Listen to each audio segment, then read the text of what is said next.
오늘 예일여고, 대성고, 이대부고 학부모님, 학생들 모시고 고교별 간담회를 시작하고자 하고요. 소요 시간 1시간 반 정도 걸릴 거고 실질적인 교류 내용들, 중요한 정보들 같이 공유하는 자리이기 때문에 빠르게 좀 진행하도록 하겠습니다.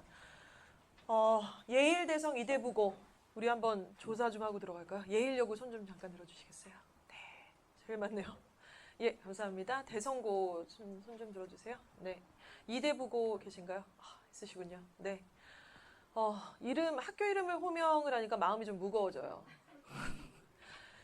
일단은 뭐 대성은 물론 이대부고 그렇고 예일도 마찬가지겠지만 지원을 하신 거잖아요.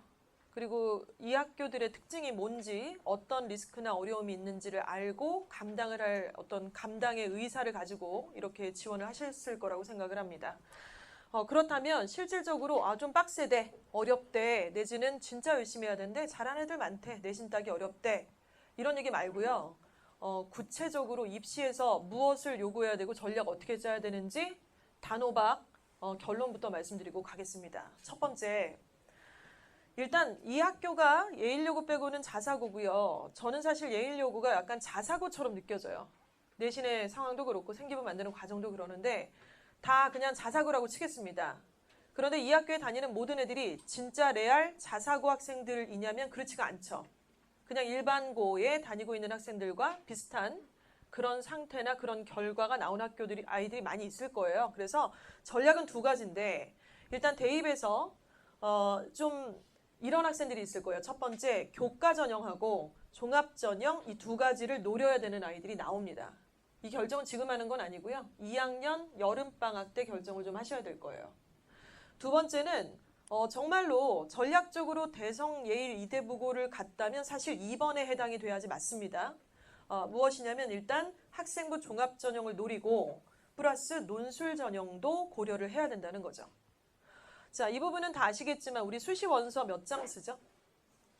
6장을 씁니다. 그리고 지금 수시로 대학을 보내야 되는 거 맞고요. 혹시 나중에 정시로도 대학을 보내야 되겠다 이런 생각을 하고 계신가요? 못 갑니다. 못 가고요. 재수를 시키셔야 돼요. 그렇게 따지면은 지금 우리는 무조건 수시로 보내야 돼요. 그리고 수시에서는 지금 어떤 전형으로 목적을 가져야 되느냐고 했을 때 툭 치면 팍 나오게끔 이렇게 얘기를 알고 있어야 된다는 거죠. 각각의 전형이 뭘 요구하는지 또 나는 어디에 속하는지 말이죠. 자, 그렇다면 구체적으로 한번 보겠습니다. 이 페이지는 전부터 많이 보여드렸던 페이지인데요. 본인의 지금 현재의 주소가 어디라고 생각을 하시는지 결정을 좀 하셔야 됩니다. 수도권 1, 2대학 많이 들어보셨죠? 서연고, 서성안이, 중경외시, 동건, 홍숙 여기까지가 15개 대학인데 서울 시내 15개 주요 대학이라고들 합니다. 많이 들어보셨을 거고 대부분 이 대학에 가려고 지금 청사진을 그리시고 계실 거예요. 그리고 약간 컬러가 달라졌네요. 수도권 3대학부터는 파란 색깔이 있는데요. 성신여대, 국민대, 세종대, 숭실대, 단국대, 명지대, 광운대, 아주대, 인하대, 카대, 상명대, 경기대, 인천대, 한성대, 항공대까지 뭐 이렇게 있습니다. 나중에 보면 모두 하나하나가 굉장히 귀한 학교들이 될 거예요. 분명히. 그런데 그냥 막연하게 나는 내가 대성고 등록금이 얼마인데 내가 지금 장난해? 수도권 3대학 갈 거면 내가 숭실, 충암 갔지 여기를 왜? 이렇게 생각을 하잖아요. 근데 정말로 숫자적으로 봤을 때 자기가 수도권 1인지 2인지 3인지 4인지 체크하셔야 돼요. 체크하는데 이걸 이렇게 점 찍듯이 타로점 보는 그렇게 찍는 게 아니라 지금까지 나와 있는 데이터를 가지고 찍어야 된다는 말씀이죠. 왜 그러냐면요. 이 각 대학이 학생을 뽑는 이 기준이 달라요. 일단 수도권 1, 2대학은 전반적인 입시 기조를 따라가되 반드시 그 학교만의 컬러를 입혀서 애들을 뽑습니다. 생각보다 되게 복잡해요. 그래서 맞춤형으로 이 입시 전략을 짜기에는 수도권 1, 2대학과 3, 4, 5대학이 좀 상이하다 이렇게 봐야 된다는 거죠. 근데 본인은 현 주소가 3, 4인데 자꾸 2에 대한 얘기를 하고 2에 대한 학교들을 알아보거나 그 입학처에서 애들을 어떻게 보는지 기준을 맞춰서 그런 준비를 한다면 이빨이 안 맞는다는 거죠.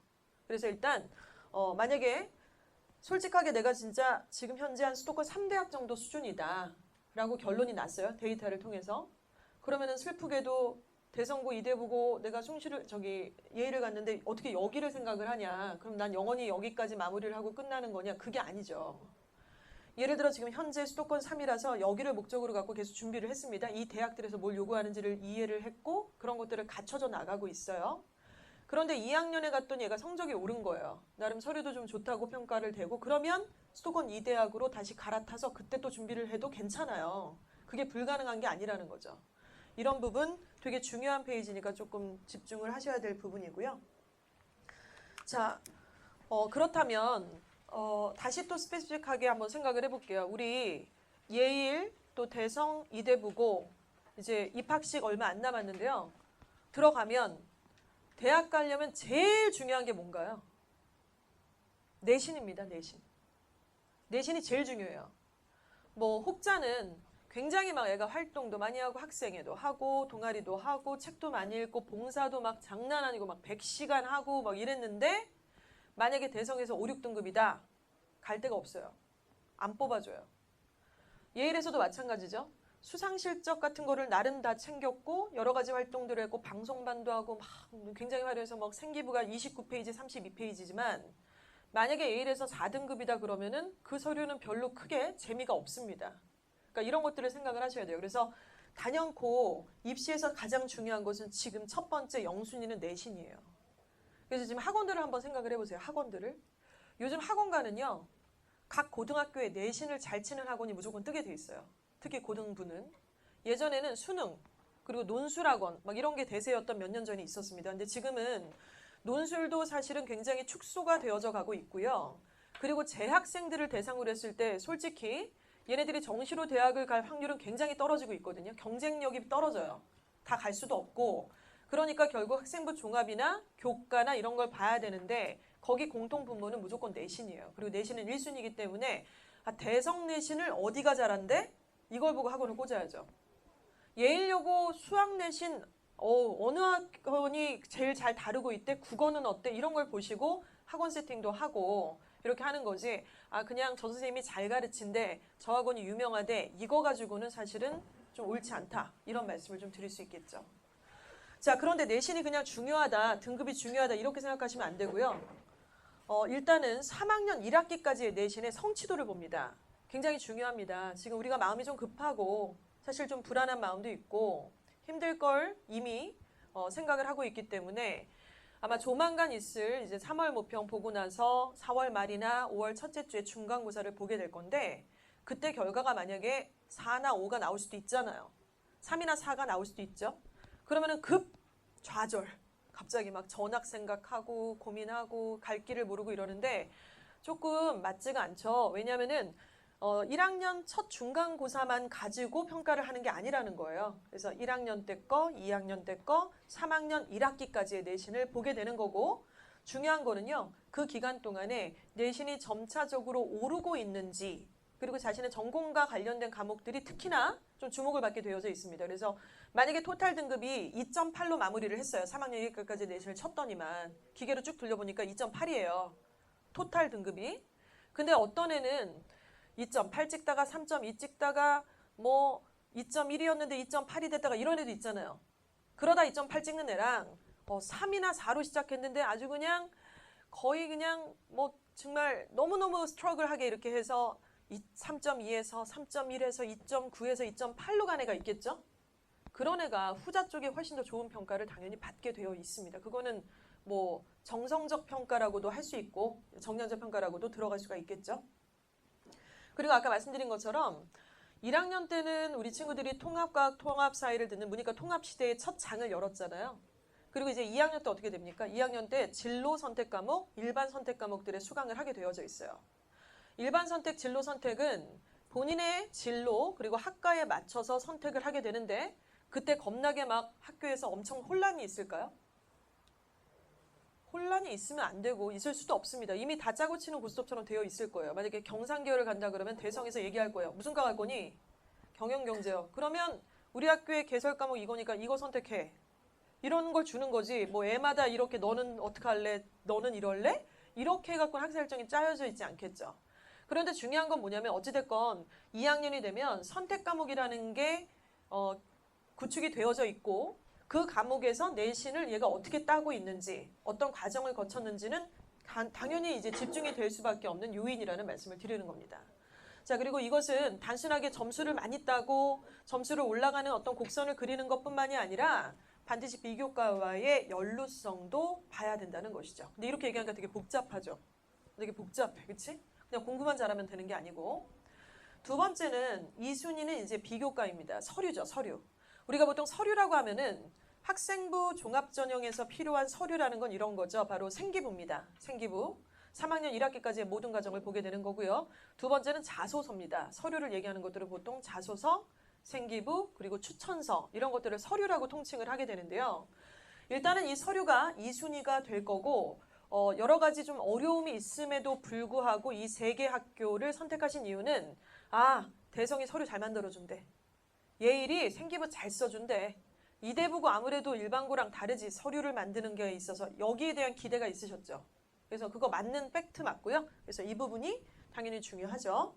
그래서 이거는 그냥 뭐 학사 일정을 쫓아서 본인이 이렇게 막 움직인다고 되는 게 아니라 본인만의 시나리오가 반드시 필요하기 때문에 1학년부터 관리가 필요한 상태입니다. 지금 어느 정도 이제 그림을 좀 그리면서 빅픽처를 가지고 3월 달에 입학을 좀 하셔야 돼요, 사실. 자, 그리고 교과목과의 연결성, 진로와의 연결성 이런 것들이 좋죠. 어제도 말씀을 좀 드렸습니다마는 이미 대학들은요. 대성고등학교의 학사 일정을 다 알고 있어요. 예일여고가 어떤 수상들이 있는지를 다 알아요. 이대부고가 어떤 방과후 수업이 있는지 자율동아리 뭐가 유명한지 이미 다 알고 있어요. 학교에 프로파일을 내라고 제출을 요청을 했고 이미 다 고등학교들은 그걸 낸 상태입니다. 그리고 여러분들의 선배들은 그런 활동들을 통해서 그 대학들에 이미 입학을 해서 다니는 아이들도 있고 이번에 합격을 한 아이도 있고 불합격한 학생들도 있겠죠. 이게 되게 중요한 건데 그래서 우리 학교가 정말 대성이 이대부고가 예일이 다른 학교에 비하면 굉장히 서류를 잘 만든다고 하지만 그게 우리 아이의 생기부가 아니라 김대성 군의 생기부일 수 있어요. 이 예일 양의 생기부일 수 있다고요. 그렇죠? 양 이대부고 양의 생기부일 수 있다는 겁니다. 무슨 말이냐면 자기 색깔 하나도 없고 그냥 그 학교에서 하는 기본타만 치는 그 정도 생기부일 수 있다는 겁니다. 근데 그런 것들을 구분을 못하냐면 당연히 하죠. 아주 명백하고 그냥 명료하게 그런 것들이 이미 다 나와져 있는 상태라는 거예요. 그렇기 때문에 그냥 학교에 맡기면 알아서 해주겠지라는 마음들 또는 얘가 고등학생이 됐는데 이제 지가 알아서 하겠지라는 그런 마인드가 사실 이 입시구조하고 너무나 안 맞게 되는 것입니다. 그래서 저희가 이 자리가 학부모님들과 학생들이 같이 자리를 해서 공감대를 형성하기 위해서 좀 같이 초대를 한 그런 좀 중요한 자리라고 할 수가 있겠죠. 자, 그리고 모의고사입니다. 모의고사는 뭐 벌써 3월 첫째 주에 입학하자마자 이제 보게 될 거야. 그래서 3월 모평은 뭐 니네가 배운 게 있냐? 지금? 고등학교 들어가서 뭐 얼마 안 돼서 본다는 거는 중학교 과정에 대한 평가를 하겠다는 건데 겁나 쉬워요. 지금 고2, 고3 모평으로 우리가 훈련을 영어 같은 경우는 많이 했는데 아무튼 그 시험이 기준은 아니고요. 계속 1년으로 계속 진행이 되는 3, 6, 9, 11월의 교육청 모의고사들 2학년 돼서도 역시 마찬가지고 이런 시험들의 성적표를 받게 되겠죠. 일단은 예일대성 이대부고 같은 경우는 비교과도 비교과인데 모의고사가 2순위인 학생들이 있을 겁니다. 이유는 뭐냐면 논술고사를 준비해야 되는 아이들은 뭐니 해도 논술보다 최저를 맞춰야 네 논술도 읽혀진다는 거죠. 그러니까 우리가 그런 거 있잖아요. 뒤에도 말씀드리겠지만 예를 들어 그 이화여대 초등교육학과 같은 경우는 논술로 아이들을 뽑을 때 경쟁률이 거의 탑3 안에 들어가거든요. 매년마다. 경쟁률이 159대 1 막 이래요. 논술고사가. 그럼 어떤 애가 딱 뽑혔으면 와, 너 159명제 치고 네가 합격했냐? 이렇게 생각하잖아요. 근데 실제로 모든 논술고사는 논술만 갖고 뽑는 학교는 거의 없죠. 당연히 수능 최저 과목을 요구를 합니다. 2과목의 합이 얼마, 3과목의 합이 얼마 이런 걸 요구하고 스카이는 굉장히 빡세요. 3과목의 합이 6, 3과목의 합이 7 이런 식으로 되게 빡세게 요구를 하는데 그거를 충족을 하면서 논술도 평가를 하겠다라는 거죠. 근데 실제로 뚜껑을 열어보면 159명이 달려들어서 한 명을 뽑는 그 경쟁률인데 나중에 수능을 다 보고 나서 최저를 만족하는 학생들 안에서 뽑는다는 것을 평가해보면 실질 경쟁률은 9대 1밖에 되지 못합니다. 그러니까 사실 다 그냥 설레발 치는 거예요. 논술고사 본다고 학원 다니고 막 시험 보고 하는데 그 친구의 논술이 읽혀지지조차 못하는 경우가 훨씬 많다는 거죠. 그래서 우리 이 예일여고, 이대부고, 대성고등학교는 좀 상위권 학생들은 사실 논술 생각을 해야 되거든요. 왜냐하면 내신보다 수능을 더 잘 보는 애들이 분명히 있어요. 내신은 3, 4등급인데 모의고사가 1, 2등급이 나오는 애들이 되게 많아요. 생각보다. 근데 그런 애들은 논술로 생각을 해봐야 될 필요가 있거든요. 그럴 때 논술은 지금 방금 말씀드린 것처럼 논술 자체가 중요하기보다 최저를 맞추느냐가 결국 관건이 되니까 모의고사가 중요 순위 2순위가 되는 학생들이 있다고요. 이 학교에서. 다 그런 건 아니고. 자, 그리고 이제 모의고사가 중요해서 최저를 맞춰야 된다라고 얘기를 했는데 최저를 맞추는 거는 전 과목을 다 맞추는 게 아니죠. 2과목의 합이 6, 뭐 3과목의 합이 7 이렇게 얘기하면 3과목을 뭘 할 건지를 선택을 하셔야 되겠는데 당연히 우리 아이가 잘 나오는 과목들을 선택을 할 거고 지금은 뭐가 잘 나오고 뭐가 잘못 나오는지를 모르니까 당연히 2학년 1학기까지의 그 모의고사들을 쭉 보고서 그걸 보고 평가를 하시는 거예요. 그래서 매번의 모의고사를 장난으로 보시면 안 되고 나중에 정말 중요한 결정을 해야 되는 어떤 기준이 돼야 되니까 특히 탐구 과목들 이런 것들을 되게 2학기나 2학년 1학기에는 좀 열심히 봐야만 할 것입니다. 또 중요한 거는 그냥 우리가 편하게 얘기하기 쉬우니까 몇 등급이야? 네, 2등급이요. 몇 등급이야? 2, 3등급 정도인데 이러는데 그런 얘기 말고요. 이제 3월달 모평 보면 듣보잡 등수를 여러분들이 이제 보게 될 거예요. 뭐 국어 2만 등 막 이런 거. 끽해봤자 우리가 단위수가 뭐 100등, 뭐 똥 싸면 뭐 150 이런 건 봤는지 모르겠는데 막 1520등 막 이런 거 본 적이 없잖아요. 근데 3월 모평은 거의 한 50만 명 정도의 전국에 있는 아이들이 고1의 모든 전국의 아이들이 다 보는 거기 때문에 당연히 이제 몇만 등이라는 숫자의 어떤 성적표가 과목마다 찍힐 수가 있습니다. 근데 여기서 등급을 보시지 마시고 그 옆에 보시면 100분위 퍼센테이지가 나와 있단 말이에요. 성적표를 보시면 나중에. 그래서 성적표에서 얘가 정말 레알 92%인지, 89%인지, 73%인지 이런 퍼센테이지를 좀 보셔야 되는데 상대평가 기준으로 보시게 되면은 당연히 96%가 1등급이잖아요. 4%까지가 1등급이니까. 영어는 절대평가니까 그게 없다고 치고. 이걸 왜 보셔야 되냐면 등급으로 돼 있으면 약간 물 타 있잖아요.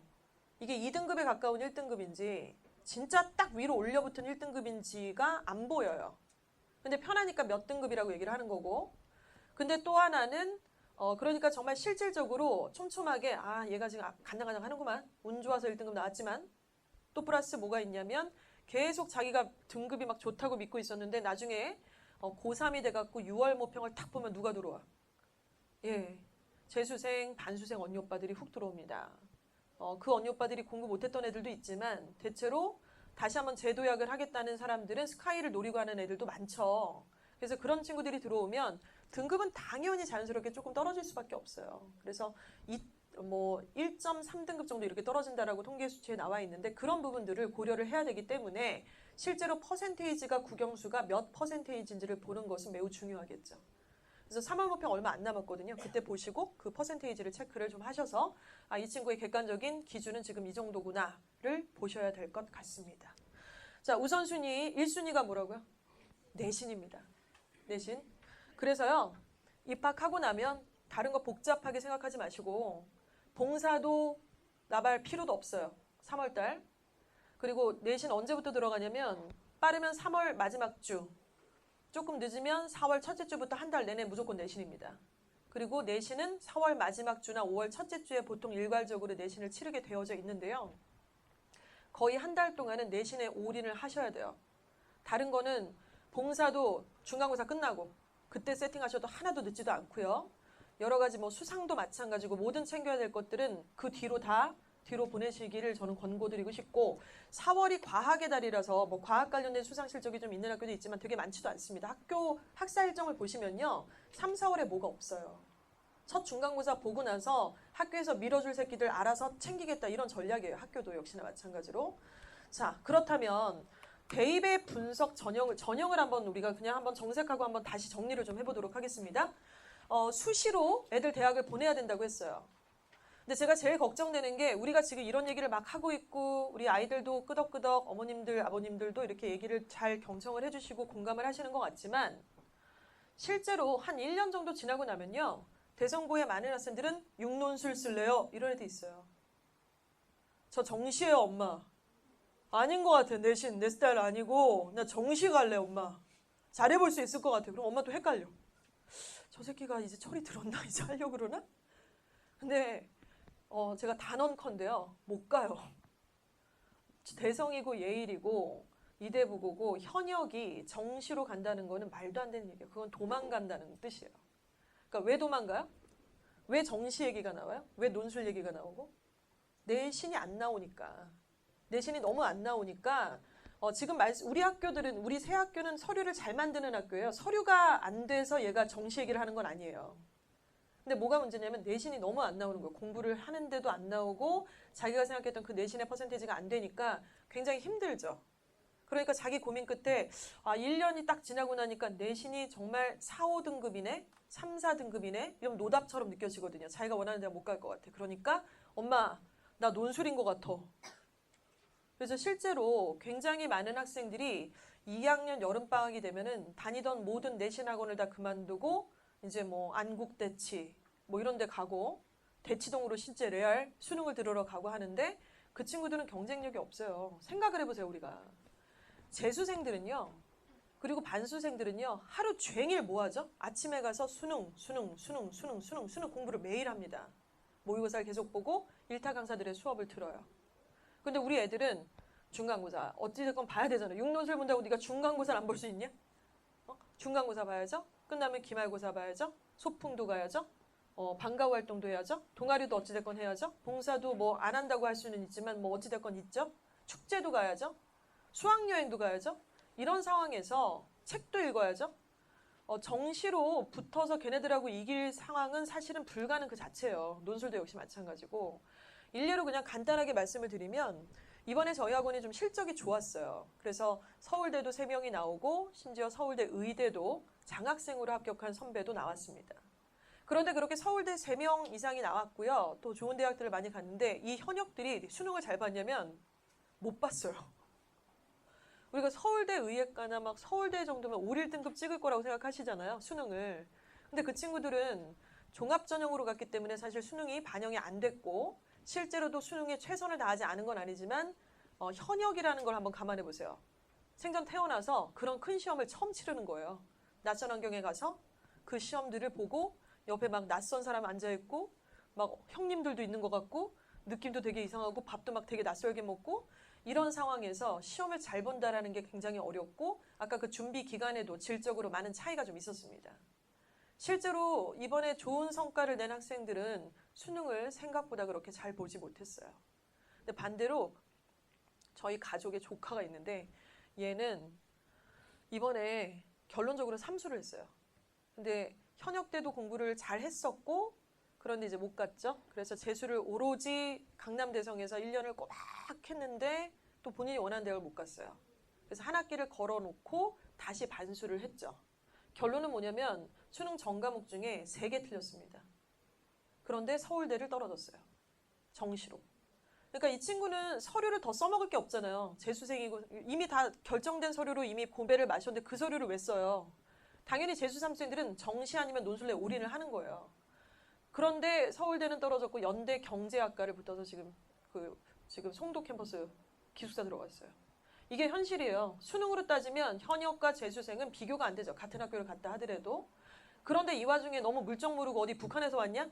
육론술 쓰겠다 그러고 막 정시로 가겠어요. 그러면 엄마 또 헷갈리고 앉았고 이제 환장해버려 진짜.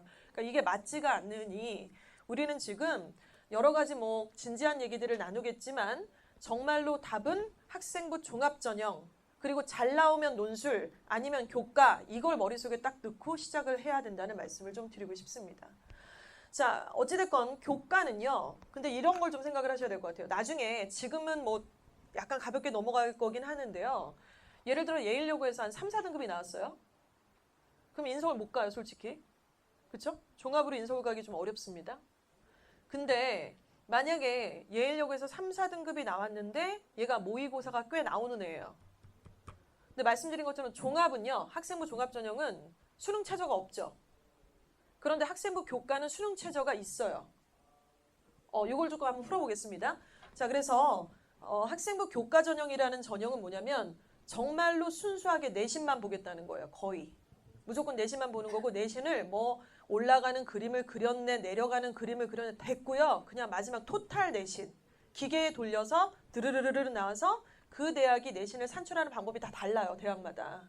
그런데 어쨌든 그 공식에 집어넣어갖고 토탈 등급이 2.8이다, 2.4다, 3.1이다 이걸 보겠다는 거거든요. 그래서 합격선이 있는데 상상을 해보시면 대학 입장에서 생각을 해보세요. 예일여고 1등급하고 예를 들어 동명여고 1등급하고 순수 한번 배틀 한번 붙으면 누가 더 잘하겠어요? 당연히 예일이 잘하죠.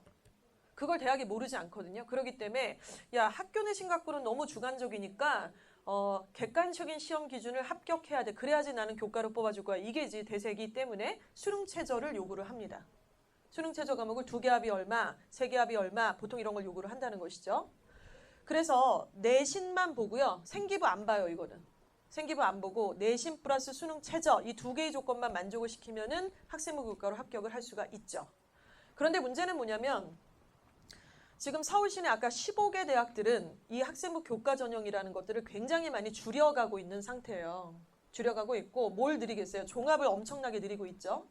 그러나 전국적으로 보시면 현재 가장 많이 학생을 선발하게 되는 전형은 학생부 교과입니다. 그러니까 우리가 매체에서 얘기하는 것들에 약간 잘못 헷갈리시면 안 되는 게 이런 차이가 좀 있어요. 아까 논술에서도 제가 실질 경쟁률은 9대 1인데 처음에 거의 거품 때문에 153대 1까지, 159대 1까지 있다라고 했는데 그 거품이 꺼지는 역할을 했던 건 누구였죠? 수능 최저였죠.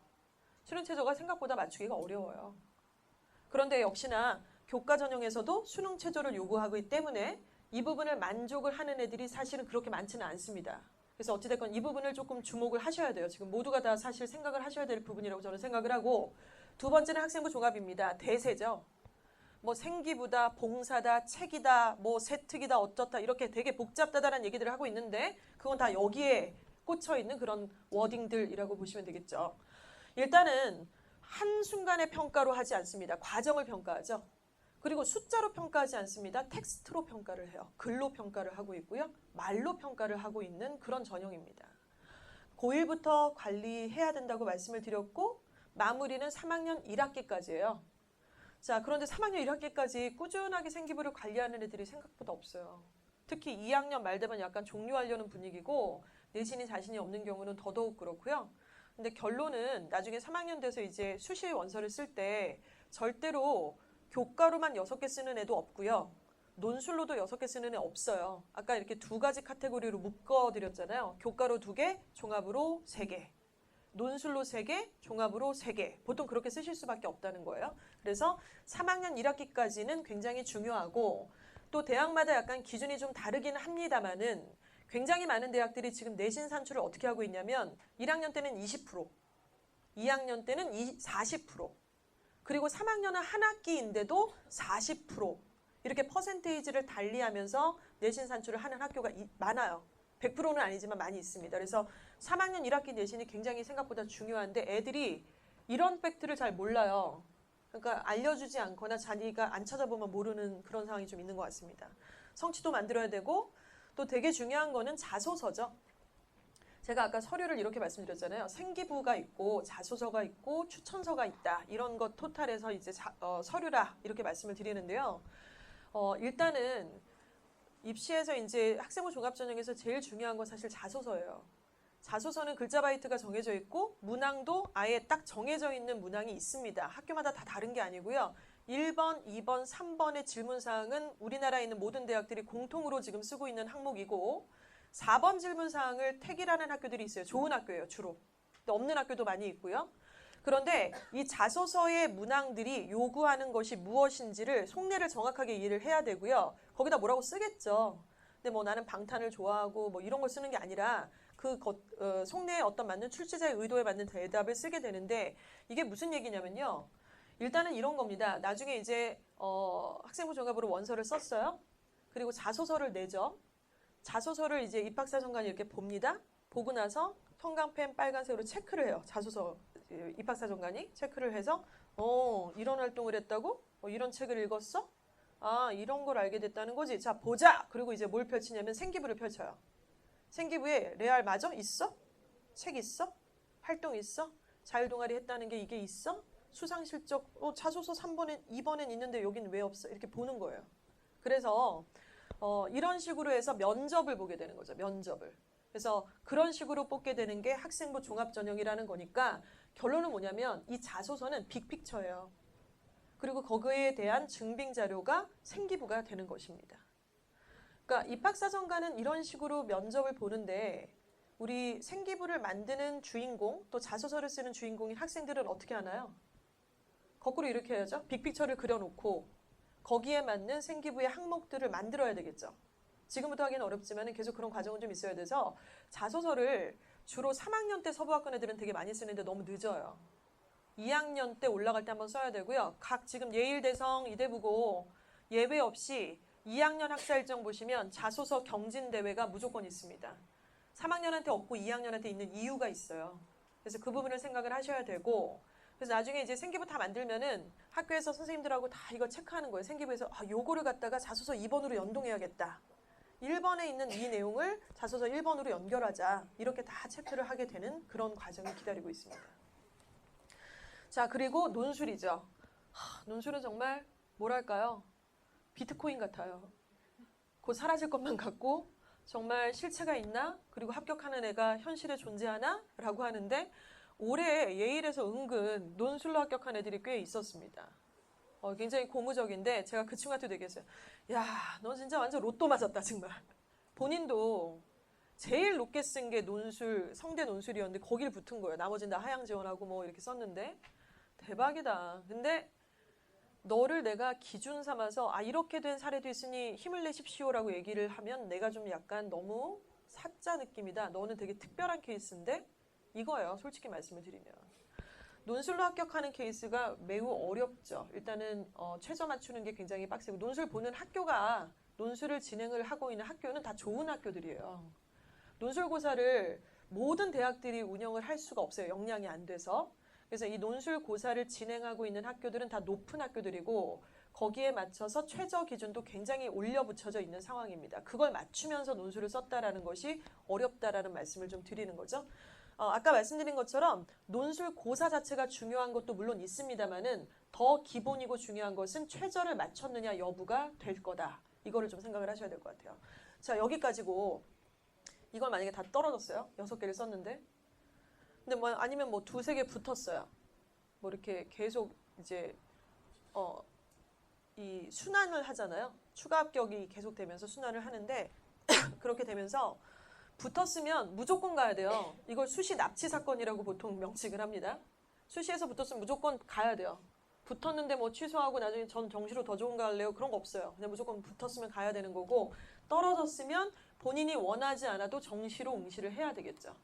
그런데 정시는 아시는 것처럼 국어, 영어, 수학, 탐구까지 전 과목을 다 응시를 하는 거고 전 과목의 점수를 다 추산해서 원서를 쓰게 됩니다.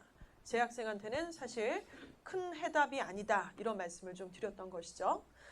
자, 이 부분이 좀 있고요. 자, 그렇다면 우리 이제 세 개 학교, 우리 학교는 도대체 내가 내신 등급을 뭘 맞을지 아직은 잘 모르겠지만 근데 왜 모르죠? 반대로 저는 너무나 보이는데 몇 등급 받을지 딱 보여요, 진짜로. 영어 가면 몇 등급이 나올지 너무나 이거는 거의 적중 가능한 부분이 좀 있습니다. 근데 어찌됐건 내신을 내가 예일 갔는데 2에서 2.5등급 정도가 나왔어요, 토탈. 아니면 내가 대성을 갔는데 2.6에서 2.9가 나왔다. 이렇게 카테고리를 좀 정했을 때 좀 집중해야 되는 부분들을 한번 체크를 해보니까요. 다 체크가 돼 있네요. 그렇죠? 근데 뭐 다른 학교는 어떠냐면 다른 학교는요. 여기 3.0부터는 이 모의고사가 체크가 비어져 있어요. 이게 무슨 의미인지를 이해하시려고 노력을 좀 하셔야 될 것 같아요. 충암하고 뭐 숭실, 명지예요. 선일이에요. 은평이에요. 가재울이에요. 상암이에요. 제가 언급한 이 고등학교들은 만약에 그 고등학교에서 내신이 얘가 토탈 3에서 3.9 정도가 나왔다는 얘기는 공부를 더럽게 안 하는 거예요, 얘가. 그러니까 그 학교 내신은 지금 보면은 출제 범위만 봐도 알겠어요. 굉장히 라이트하고 간단하고 사실 노력만 하면은 충분히 잘 볼 수 있는 시험인데 얘가 3에서 3.9밖에 못 나왔다는 얘기는 뭔가 문제가 있는 게 아니라 지가 공부를 안 한 거예요.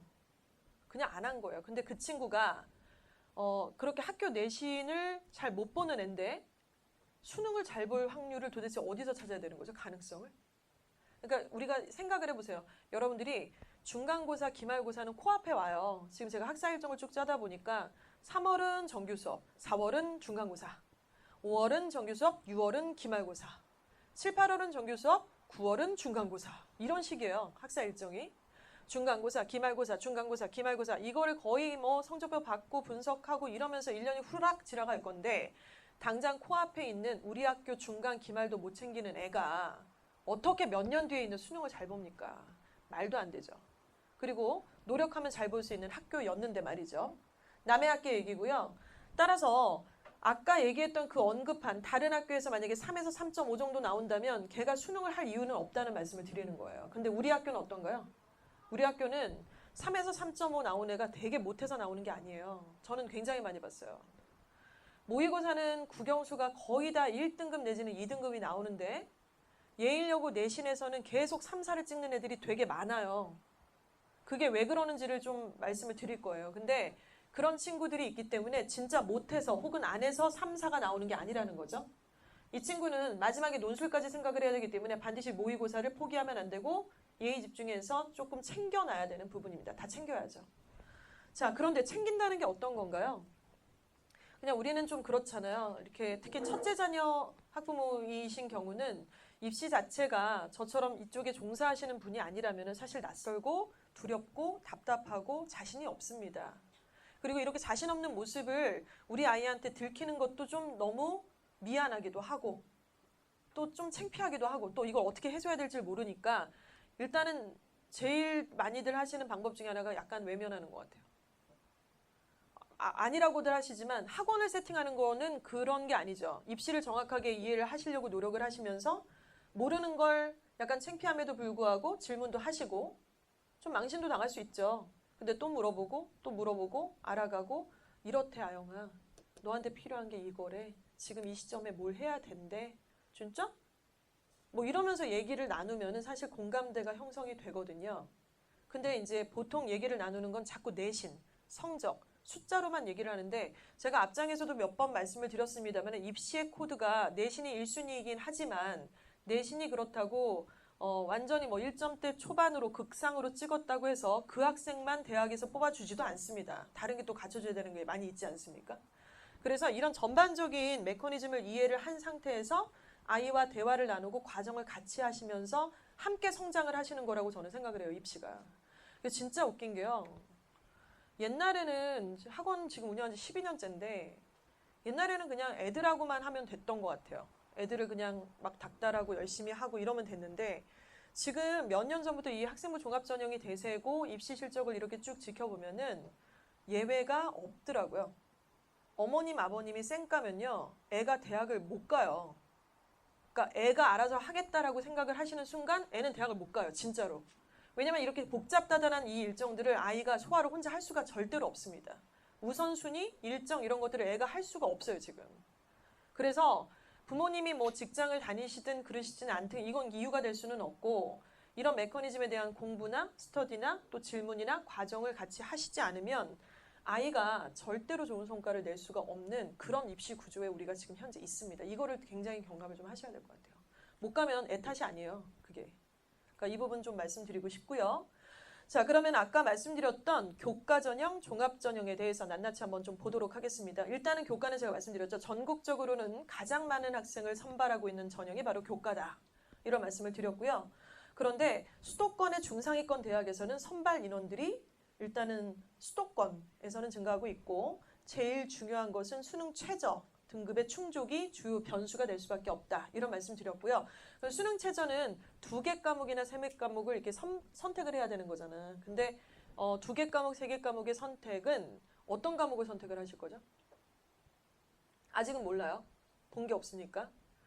근데 영어가 절대평가잖아요. 옛날에는 1등급 받으려면 94점, 6점 이렇게 받아야 됐었어요. 근데 지금은 90점만 넘으면 다 1등급 주겠다는 거잖아요. 그러니까 이 영어가 수능 최저를 맞추는 데 있어서 당연히 끌어안고 가야 되는 효자 과목이 될 수밖에 없는데 이거를 명심하셔야 될 부분이에요. 그리고 저는 되게 답답한 게 약간 이런 게 있어요. 수학이 되게 요즘 학원들이 수학학원 제일 잘 돼요. 수학학원에 거의 뭐 특강 까면은 그냥 무조건 다 들으시잖아요. 그 수학학원 다 미어 터져요. 지금 막 더 개설하고 다 보면 수학학원밖에 없어요. 구산역 사거리 가보셨나요? 예일여고 사거리에 수학학원만 있어요. 지금 현재. 영어 전문학원 하나도 없고 뭐 국어, 영어 같이 한다거나 뭐 수학, 영어 같이 하는 거지 영어만 하는 학원 자체가 없어요. 저는 이게 되게 웃기다고 생각을 하는데 왜냐하면 제가 말씀드렸죠. 우리 얘네들이 지금 정시로 못 가요. 그러면 최저를 맞출 과목은 수능 과목에서 선택을 한다는 건데 수학 선택하실 거예요? 아, 수학을 기가 막히게 잘하는 애들도 물론 있겠죠. 그렇죠? 그런데 대부분의 학생들은 수학보다는 국어나 영어나 탐구 과목의 등급이 높을 확률이 좀 높지 않습니까? 그리고 시간 투자 대비해서 등급이 오를 과목으로 따졌을 때도 수학이 그렇게 높게 책정되는 과목은 아닐 거라고 생각을 해요. 근데 너도 나도 수학이 중요하고 영어는 절대평가가 됐으니까 수학에 완전 올인을 하시는 거예요. 4, 5등급 애들조차도. 근데 저는 저희 딸이 지금 이제 고2 올라가는데 그 친구한테 제가 얘기를 해요. 야, 너에게의 수학은 너의 인생에서의 수학은 명지고등학교 내신밖에 없다. 네가 수능에서 수학을 뭘 잘해? 왜 잘해? 잘 못하고 선행도 많이 안 돼 있고 잘할 확률도 없어요. 서연아, 너는 네 수학은 명지고등학교의 내신만 생각하면 돼. 그것만 너가 하면 돼. 수능 그냥 수능에서의 수학은 빵점 맞아도 돼. 솔직히 말해서. 극단적이지만 그렇게 얘기를 해요. 그러니까 거기에 집중을 해야 되고 많은 선행도 필요 없고 한 학기 선행에서 너희 학교 내신에 맞는 이 정도의 양만 소화를 하는 게 좋겠다. 그리고 수능 과목에서의 최저는 영어가 잘 나오니까 영어랑 탐구 과목을 선택을 하자. 그러니까 이렇게 전략을 짜면서 아이한테 부담을 좀 덜어주시는 게 필요하다는 겁니다. 그래서 이런 게 좀 중요할 것 같아요. 자, 교과는 이렇고요. 자, 제가 아까 전에 이제 말씀을 좀 드리다 말았는데 만약에요. 내신이 제일 중요하다 그랬는데 내신이 1학년을 마무리하는 시점에서 한 3, 4가 나와버렸어요. 5 나오면 끝이에요. 솔직히 말해서. 갈 데 없어요. 근데 3, 4 정도 약간 애매한 등급이 나왔습니다. 3에서 4등급. 내신이 예일에서 대성에서 이대부고에서 3, 4면 솔직히 말해서 이 점수만 갖고는 갈 데가 없어요. 인서울은 일단 못 간다고 봐야죠. 근데 얘가 최저를 맞추는 애예요. 모의고사가 기가 막히게 영어도 계속 1이 나오고 있고 탐구도 괜찮고 뭐 국어도 나쁘지 않고 수학도 나와요. 그럼 얘는 학생부 종합 말고요. 교과로 지원을 해볼 거 생각을 하실 필요가 있습니다. 근데 지금 여기 있는 대학들이 조금 맞득치 않게 느껴지실 수도 있어요. 지금은. 고1 아직 올라와 주는데 웬 가천대? 뭐 이럴 수 있겠죠. 나중에 한번 두고 보자. 얼마나 귀한 학교들인지. 이 대학들을 지금 보시면은요, 좀 아이들이 그래도 괜찮게 생각할 만한 뭐 숭실대라든가 상명대, 경기대, 가천대, 단국대, 덕성여대, 서울여대 이런 대학들에서는요, 내신이 한 3, 4등급이어도 수능 최저를 합격을 하면 최종을 맞춰을 하면은 이제 합격을 시켜주는데 최저의 기준이 좀 궁금하시죠? 한번 보겠습니다. 일단 상명대 같은 경우는 인문학부 같은 경우는 그러니까 작년 기준이에요. 이제 입학하는 애들 기준으로 봤을 때 2개 과목의 합이 6이면 합격입니다. 그러니까 만약에 영어가 2등급이 나왔어요. 영어 뭐 3 나오기도 쉽지 않다. 영어학원 이렇게 다녔는데 3 나오면 좀 웃기는 거 아니야? 2가 나오고 국어가 한 3이 나왔으면 어우 그냥 거뜬하게 합격, 거뜬하게. 내신이 3등급인데도. 그리고 이과는 이제 좀 빡세잖아요. 그러니까 과학 탐구도 좀 어렵고 수학도 빡세니까 2개 합이 7. 보통은 이런 식이에요. 문과는 6이라면 이과는 7이라든가 약간 이런 식입니다. 하나 차이가 좀 나는데요. 그리고 이제 뭐 인천대, 부산대 다 마찬가지죠. 고려대 세종 캠퍼스 아시죠? 예전에는 조치원 캠퍼스라고 불려졌는데 되게 재밌습니다. 인문계 같은 경우 한 개 과목만 3이면 합격! 한 개만. 탐구도 좋고 영어도 좋고 수학도 좋고 국어도 좋고 한 개 과목만 3이면 합격! 이게 지금 기준이에요. 그러니까 애들이 이쪽에 대한 정보가 너무 없어서 너무 급하게 좌절이나 포기를 하게 되는 경우가 많아서 매우 좀 안타까운 상황이 있습니다. 교과 전형이 이런 부분이 있다는 걸 생각을 하셔야 돼요. 그래서 우리 학교는 우리 지금 3개, 3개 학교는 모두가 다 예외 없이 모의고사를 제가 중요하다고 말씀을 드렸는데 내신이 3, 4가 나오더라도 좌절하실 필요가 없다는 거예요. 이런 전략들이 기다리고 있으니까. 자, 그리고 조금 더 딥하게 들어가 보면은 뭐 이렇게 최저 기준들이 좀 있는데요. 참 재밌는 거는 이제 서울여대 여학생들이 많이 있으니까 이걸 한번 보도록 하겠습니다. 서울여대는요, 그러니까 학생부 교과 전형은 재작년 그 전년도만 해도요, 수능 최저 조건이 없었던 학교들이 덜어 있었어요. 그러니까 내신만 좋으면 그냥 뽑아줬었어요. 그러니까 내신이 좋으면 뽑아줬으니까 내신이 되게 좋았겠죠. 그러니까 지방에 있는 여자애들 중에 되게 참한 애들이 내신이 막 2등급이고 이런 애들이 이제 서울여대를 학생부 교과로 붙는 거예요. 2등급인데 서울여대 가긴 좀 아깝긴 하지만 안정권으로 밀어넣을 수 있잖아요. 서울여대 찍고 위로 상향 지원하면 되는 거니까. 그런데 작년 기준으로 해서 서울여대가 없었던 수능 최저 기준을 적용을 해버렸습니다. 이렇게 내신으로 뽑아버리니까 좀 애들이 약간 퀄리티가 떨어진다 이거예요. 믿을 수가 없고. 그래서 없었던 최저가 딱 발생을 했어요.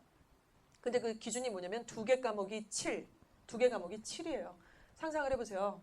모의고사를 봤는데 애가 바들바들 떨고 우왕청심원 먹고 갔는데 평상시보다 점수가 안 나왔어요.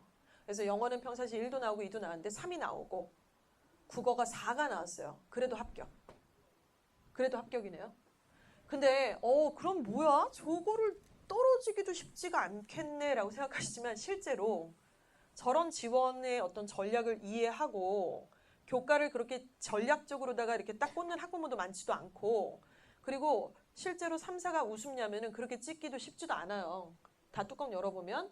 그래서 이런 어떤 적용이 딱 되다 보니까 재미있는 현상이 뭐냐면 그 전년도에는 내신만 봤잖아요.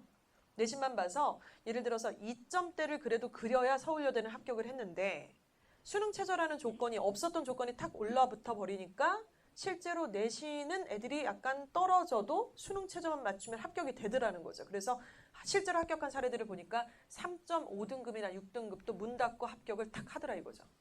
평균 등급도 있겠지만 이제 이 부분도 주목을 해야 돼요. 그래서 저는 사실 제가 제일 관심 갖고 있는 전형은 저는 이거예요. 학생부 교과 전형. 지금 열심히 해요. 저희 자녀도 내신도 하고 종합도 하고 봉사도 신청하고 책도 읽고 별짓을 다 하죠. 세특도 막 목숨 걸고 쓰라 그러고 이런 얘기 일절 안 해요. 너 나중에 안 되면 교과로 이런 얘기 안 해요. 저 솔직히 말해서. 근데 다 하고 나중에 카드는 몇 개 쥐고 있어야 될 거 아니에요. 엄마가. 애는 카드가 뭔지를 모르니까. 그래서 이런 카드 저런 카드를 생각하면서 세팅을 하고 아이가 중간에 학원 가기 싫어하고 힘들어하면은 엄마가 사실은 이런 전형까지도 생각을 하고 있어서 그래. 그래서 내가 너를 국어학원 거길 가라고 한 거야. 그러니까 이거를 좀 계속해. 힘들어도 좀 버텨야 돼. 이런 얘기들을 한다라는 것과 그렇지 않은 거는 좀 차이가 있을 거라고 생각을 합니다. 뭐 이런 기준들을 작년 기준으로 좀 보고 있는 상태고요.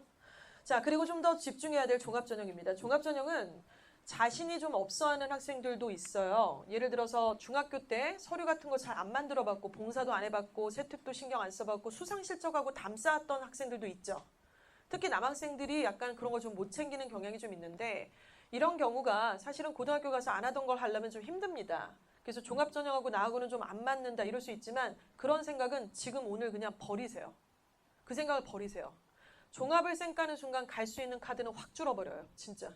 그래서 이거는 무조건 다 챙겨야 되는 거지 자신 없어 하는 그런 생각 자체를 그냥 지워버리셨으면 좋겠고 일단은 교과목을 정성적으로 평가한다는 말씀 드리겠습니다. 수행평가 굉장히 중요하죠. 근데 수행평가를 너무 못 챙기는 경우들이 좀 덜어 있는 것 같아요. 그래서 특히 남학생들은 좀 많이 도와주셔야 돼요. 어머니들이 많이 도와주시고 수행평가가 과목마다 당연히 있잖아요. 그러니까 아까 말씀드린 것처럼 교과는 이제 숫자를 집어넣어서 드르르르 계산을 해서 이제 거기에 맞게끔 커트라인 정해서 보내는 거고 간단하죠. 아주 깔끔해요. 그럼 컨설팅도 필요도 없어요. 그냥 합격성 나오니까 엄마들도 충분히 이거는 확인해 볼 수 있고 합격각인데? 안 되겠는데? 이거 바로 나와요. 전문가 아니더라도. 근데 이 종합전형은 어때요? 글로 써 있죠. 그리고 과정이죠. 그러니까 이거를 갖다가 도대체 합격 기준을 어떤 식으로 기준을 잡아야 될지가 좀 어려운 부분이 있는데 일단은 그 글은 누가 뭘 어떻게 쓰나요? 일단 교과 세특을 예를 들겠습니다. 국어, 영어, 수학의 내신 점수는 숫자로 써 있죠. 하지만 그 옆에 교과 세부 특기사항이라는 것은 국어는 국어 선생님이, 영어는 영어 선생님이, 수학은 수학 선생님께서 이 아이를 평가해서 써주십니다. 근데 거기다 예쁘다, 귀엽다, 적극적이다 이렇게 쓰는 게 아니라 그 매 학기마다 수행평가라는 게 당연히 있었잖아요. 그래서 그 수행평가가 어떤 내용인지 이해하고 출제자 의도에 맞게끔 잘 작성을 해서 제때에 요구사항에 결격사항이 없는 상태로 제출을 하고 발표를 하는 게 굉장히 중요합니다. 그래서 그 내용을 토대로 팩트 사건을 써주시는 게 세특이라고 보시면 돼요. 근데 수행평가가 다냐면 그건 아니죠. 수업 태도도 있고 또 중요한 거는 이 세특은 이런 겁니다. 그러니까 교과의 내용을 배워요. 목차를. 1학년 1학기에 이 진도사항이 있지 않습니까? 각 과목마다 2학기도 있을 거고. 그러면 그 목차를 공부를 하다가 나름대로 지적인 호기심이 뭔가 유발된 어떤 포인트가 있다고 칠게요. 미적분 원을 배우면서 뭐 확통을 배우면서 이렇게 있었어요. 사회 과목에서도 자본주의에 대해서 배우면서 뭔가를 알았어요. 국부론을 배우면서 알았어요. 그러면 이거 되게 신기하네? 그래서 관련된 책을 찾아봐요. 아니면 테드 영상을 봐요. 지식이 채널을 봤어요. 그렇게 봐서 몰랐던 걸 알게 되고 좀 더 딥하게 알아보기 위해 친구들과 자율동아리라는 걸 만들어서 비트코인이 경제에 끼치는 영향이라는 주제로 자율동아리 소논문을 발표하는 것, 이게 여기 들어가야 되는데 제가 지금 언급했던 것 중에 한번 이거를 가정을 해보면 예를 들어서 우리 아이의 영어를 맡고 계시는 선생님은 우리 애만 초집중하고 계시는 게 아니잖아요. 한 3, 4개 반 이상의 영어를 들어가십니다. 그런데 그 아이가 어느 포인트에서 지적인 호기심을 알게 됐는지 어떻게 알아요, 선생님이? 그러니까 애가 가서 써서 드려야 돼요. 이거를 갖다가 학기마다 정리를 하는 선생님도 계시고 1년이 다 지난 다음에 2학년 올라가기 직전에 그때 이제 정리를 하는 경우들이 있습니다. 그때 우리 세계 학교는요. 내면 다 반영을 해주세요. 근데 안 내면 당연히 반영이 안 되겠죠. 그래서 그 부분을 일단은 평가를 하게 될 거고요. 또 중요한 거 하나는 교내 경시 대회를 꼭 좀 강조를 드리고 싶어요. 이 경시 수상 실적이라는 거는요. 생기부의 기재 항목에 번호가 다 매겨져 있습니다. 1번 항목은 인적사항이고 출결사항 이렇게 쭉 있다가 그러니까 누군지 알아야 되잖아요. 이름이 뭐고 부모님 뭐 성함, 주소 이런 게 있죠. 앞부분에. 그러다가 저 수상 실적의 번호가 몇 번이냐면요. 바로 4번이에요. 왜 저게 4번일까요? 기가 막힌 거죠. 4번이 이유가 있어요. 학생을 평가하는 대학의 입장에서 생기부를 딱 봤는데 수상 실적이 확 이렇게 있어요. 영어 경시대회, 국어 경시대회 수상을 했고 성경 암송대회도 수상을 하고 진로 탐구 설명대회도 하고 토론대회에서도 입상을 했고 뭐 골든벨에도 참여를 했고 또 2학년 때 보니까 진로하고 관련돼 있는 과학 발명품 대회에도 참석을 했고 이렇게 촤라락 있는 거예요. 그러면은 보는 사람이 어떻게 생각하겠어요? 거기 글을 다 읽는 것도 물론 필요합니다만은 수상 실적 자체는 반영하는 바가 매우 크죠. 얘 봐라. 진짜 성실하게 고등학교 생활 했네. 엄청 고민 많이 해서 진로 적성하고 관련된 것도 결국에는 상을 탔네. 상을 그냥 깔아주는 상도 있지만 이 상이라는 게 우리 자사고나 지금 예일여고 같은 경우는 그냥 깔아주는 상이 물론 있어요. 그렇지만 굉장히 박빙이고 박터지는 상황에서 수상을 했다는 얘기는 그만큼 노력과 과정을 겪었다는 증빙 자료가 될 수밖에 없습니다. 그래서 이 수상 실적이 굉장히 좀 중요해요. 1학년 때 트라이얼 해서 못 받을 수도 있죠. 그러나 도전하고 2학년 때 다시 받아야 되고 이런 것들에 대한 훈련이 굉장히 좀 중요하다고 보시면 될 것 같고요. 수상을 보면 각 학교 홈페이지에 다 지금 나와져 있고 저희가 서플리먼트로 지금 대봉투 안에 그런 관련된 정보 자료를 좀 넣어드렸는데요. 학교마다 수상에 대한 약간 컬러가 좀 있어요. 예를 들어 학과에 관련된 수상이 따로 있고 그리고 약간 이 활동에 관련된 수상이 약간 이렇게 이분화돼서 진행이 되기도 합니다. 예일여고는 여학교니까 정말 수상을 하려면 진짜 박 터져요.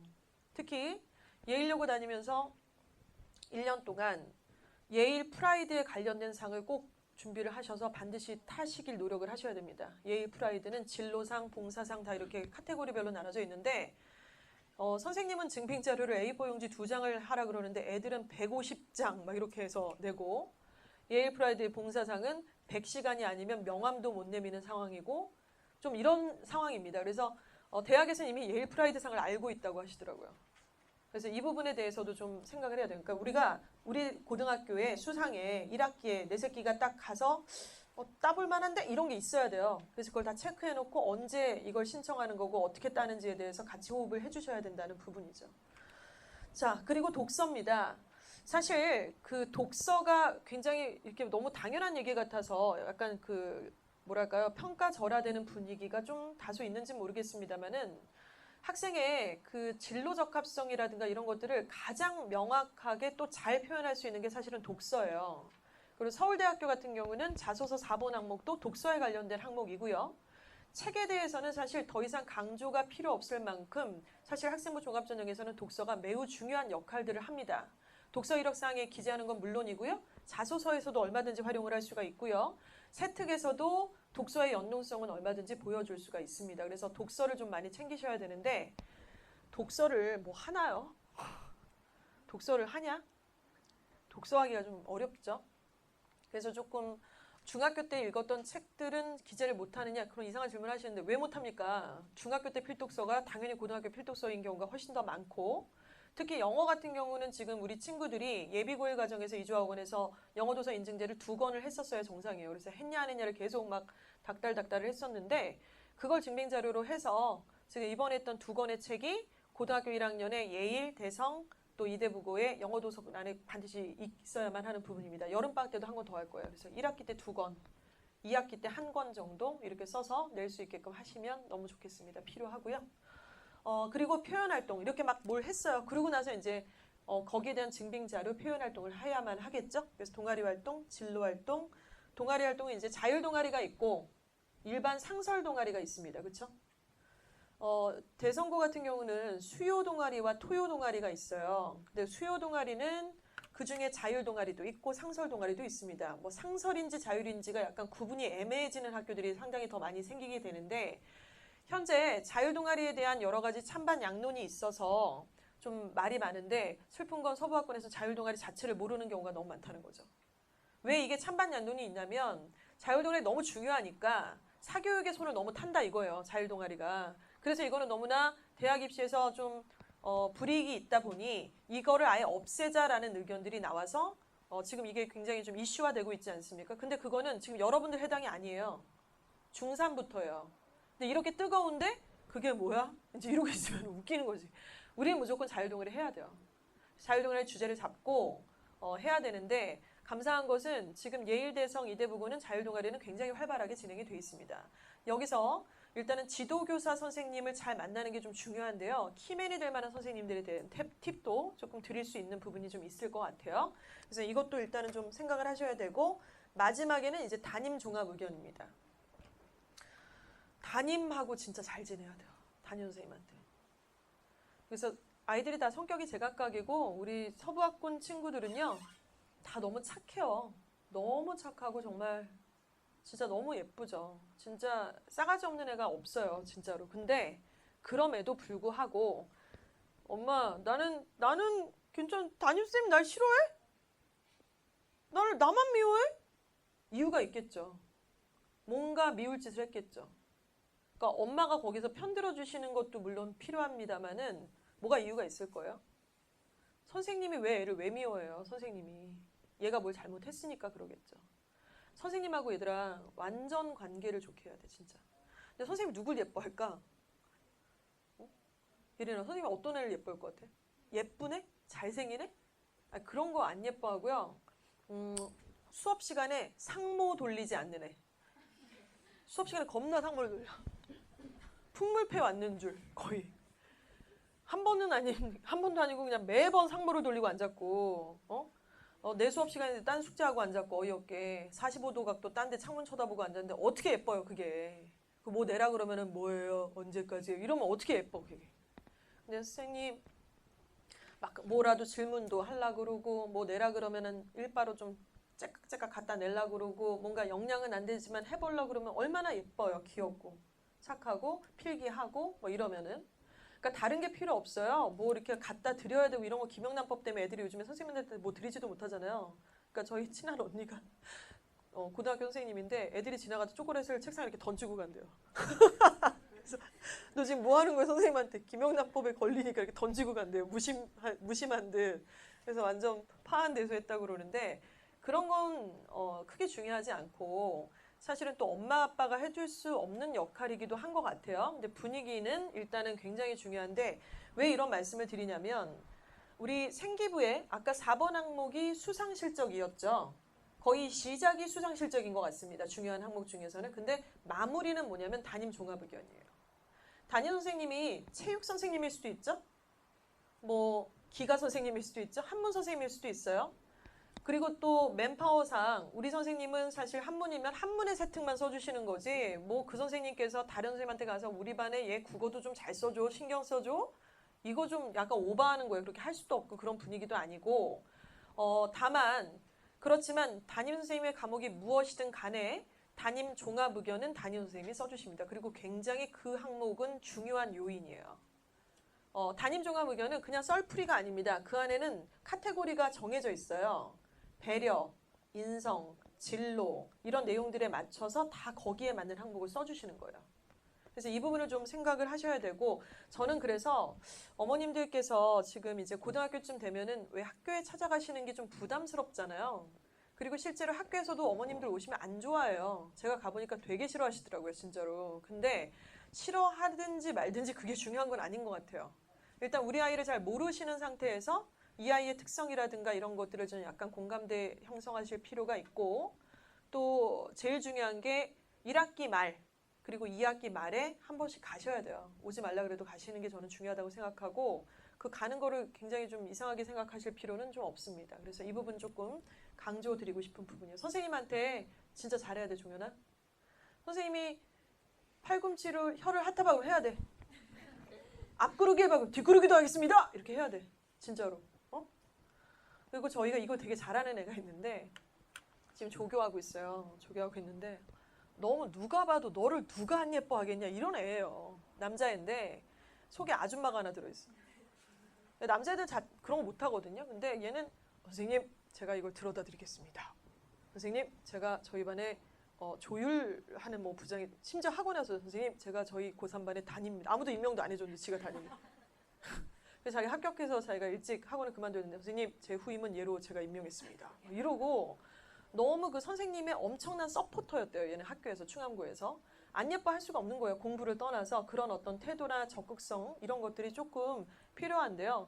약간 안쓰럽긴 하지만 사회생활과 비슷하죠. 그렇죠? 사회생활과 비슷하죠. 그리고 카톡에 학교 아무리 힘들어도 예의 쓰레기 이런 거 하지 마.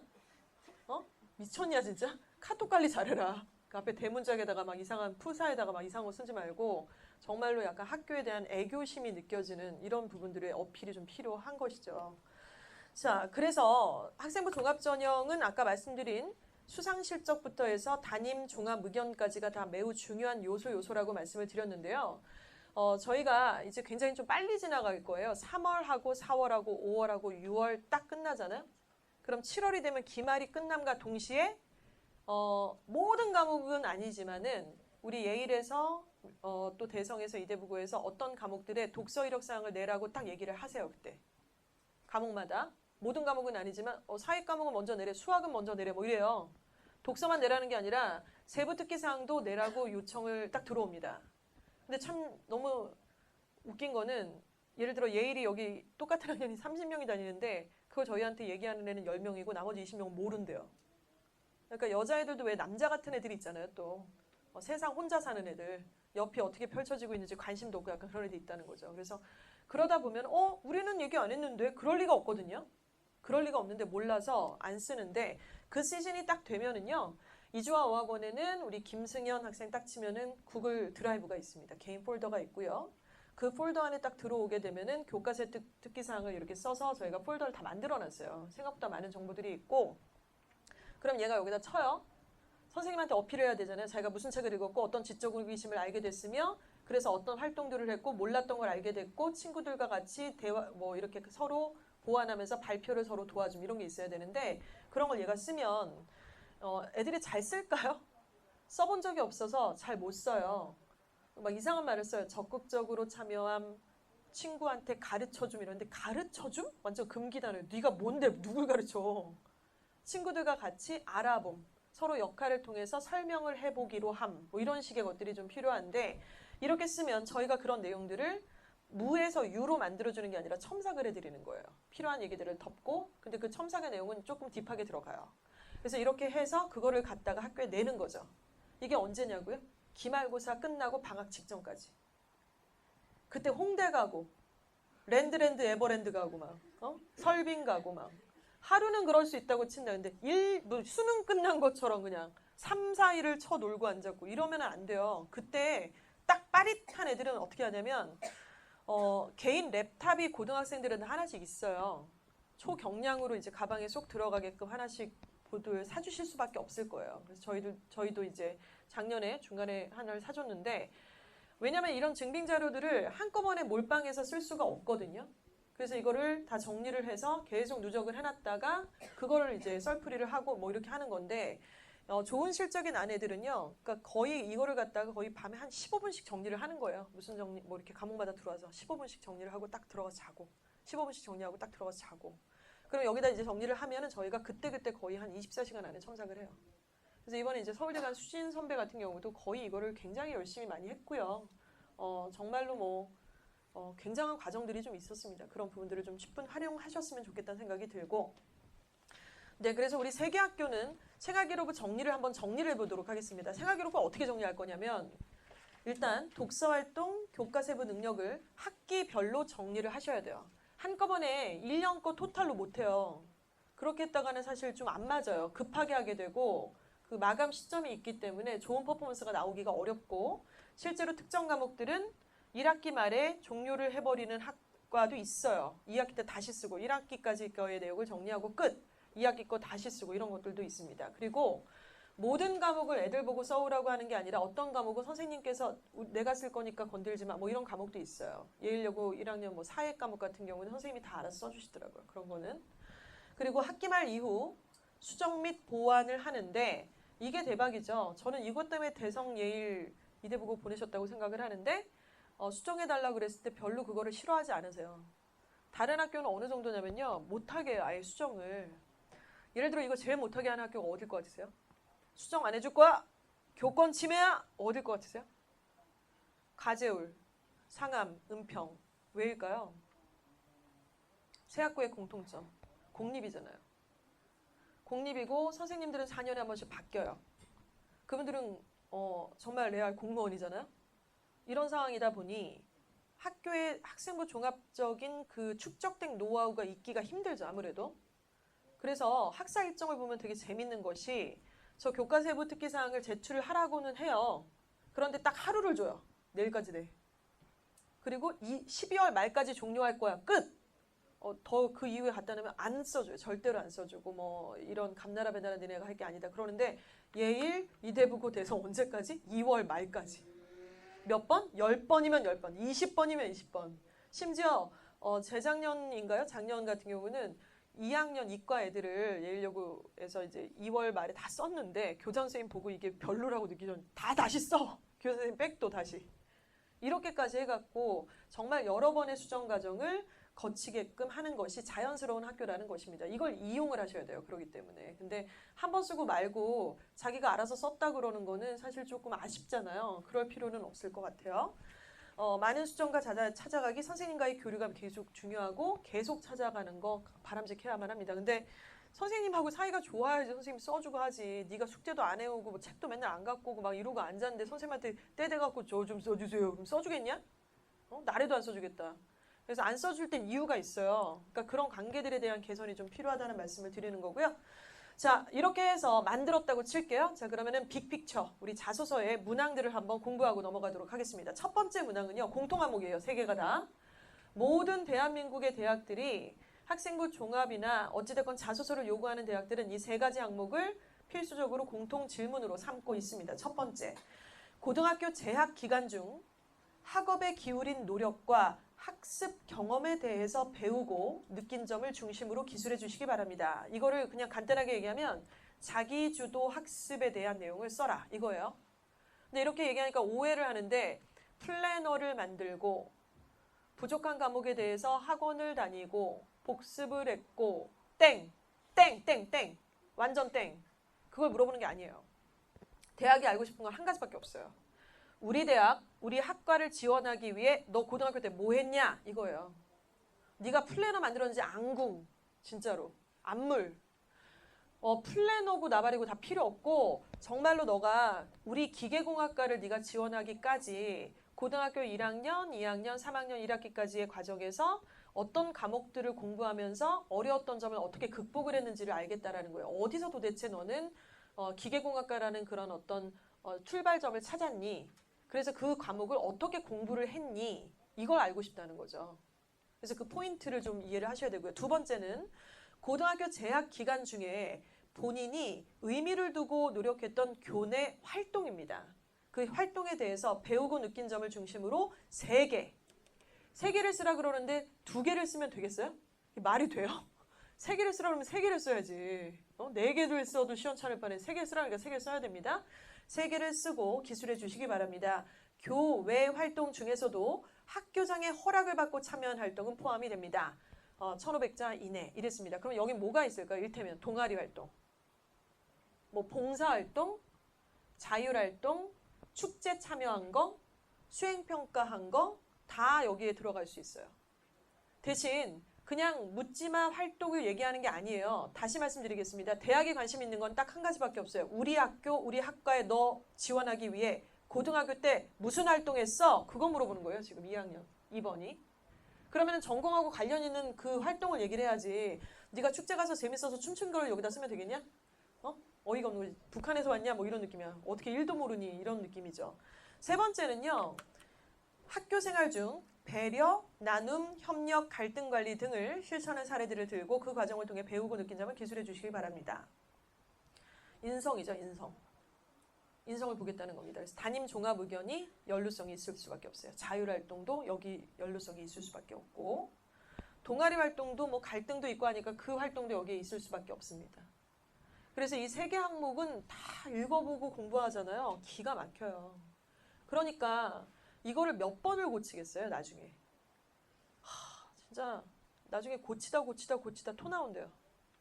그래서 우리 합격한 어머님들 하시는 말씀은 내 새끼 일이니까 내가 이렇게 했지 내 일이었으면 중단에 포기했고 그냥 이 정도면 합시다 그냥 이러고 했을 거래요. 근데 이건 내 새끼가 대학 가고 못 가는 문제고 이 한 글자 때문에 혹시나 나중에 탈락했다라고 생각을 한다면 너무 이거는 정말 땅치고 울 일이니까 끝까지 가보자 이런 시점으로다가 거의 뭐 집안이 다 달려들어갖고 첨삭을 받으시고 뭐 이랬다고 얘기를 하시더라고요. 근데 이거에 자소서를 쓰는 방법들이요. 학교에서 이제 지도교사 선생님들이 다 있으세요. 그리고 저희한테 첨삭을 받으실 수도 있어요. 근데 거의 이 자소서는요. 한 100번 정도를 수정을 해요. 진짜로. 그 글씨 하나를 어떻게 고치느냐에 따라서 하는 거고 입학사정관은 이 자소서를 딱 보고서 체크를 한다 그랬잖아요. 질문사항을 챙기는 거예요. 면접 볼 때 이거 질문해야지. 그러면은 그런 것들에 뭔가 촉진제가 되게끔 매력 있게 써야 될 거 아니에요. 팩트를. 그러니까 그렇게 쓰는 거예요. 쓰게 되고 그걸 갖다 증빙자료로 생기부에 기재를 할 수 있게끔 연동을 시키는 작업을 하겠죠. 그래서 너무너무 중요합니다. 2학년 올라갈 때 한번 반드시 써야 되고요. 거의 이거를 다 외워야 돼요. 면접을 볼 때 무슨 질문이 나올지 모르니까.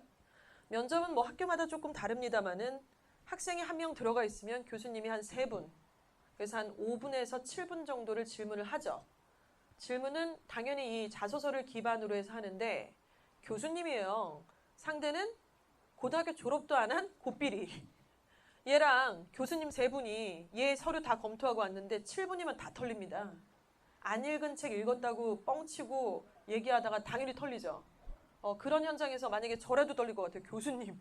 내가 지원해서 가고 싶어하는 너무너무 이 대학의 캠퍼스 내가 갈 수만 있다면 하는 이 대학의 교수님 3분이 나를 앉혀놓고 질문을 퍼붓기 시작을 하시는데 어떻게 안 털리겠어요?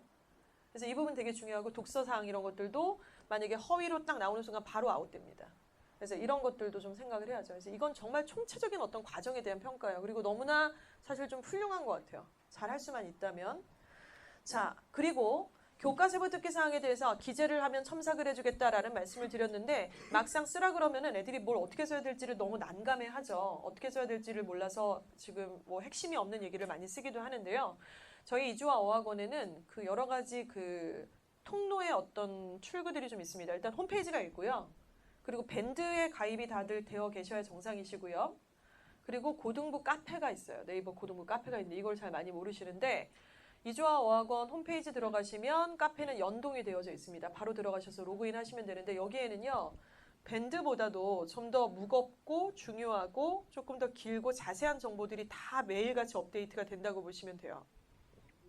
그래서 이를테면 학생부 종합전형 이렇게 딱 왼쪽 클릭하셔서 이렇게 치시면 세특의 실제 기록법에 대한 예시 샘플들이 쫙 나와 있고 그리고 제가 간담회를 지금 어제도 하고 했는데 끝나고 나면 질문사항 뭐 이런 거 얘기하시더라고요. 우리 애가 진로를 좀 정했습니다. 학과 선택을 정했는데 관련된 독서 리스트 같은 게 있으면 좀 보내주실 수 있나요? 여기 다 있어요.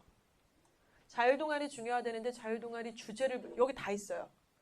그런 내용들이 여기 다 있어요. 다른 데 가보실 필요도 없고 그리고 아까 첫 페이지에 수도권 1, 2, 3, 4, 5대학 중에 정하라고 말씀을 드렸잖아요. 그런데 대충 예를 들어서 뭐 3대학이든 2대학이든 정했는데 그 대학에서 애를 어떻게 뽑고 있는지 기준이 있을 거 아닙니까? 그거를 보셔야 되는데 보시려면 홈페이지 들어가셔갖고 연세대학교 입학처 들어가서 다 보셔야 돼요. 거기 있는 걸. 인하대학교 입학처 들어가서 다 보셔야 되는데 보면은 서류 자체가 몇백 페이지고 잘 보이지도 않고 이해가 안 가는 내용이 되게 많죠. 그런데 이주아학원 이 고등부 카페에 보시면은 여기 지금 학교별로 여기 다 폴더가 있거든요.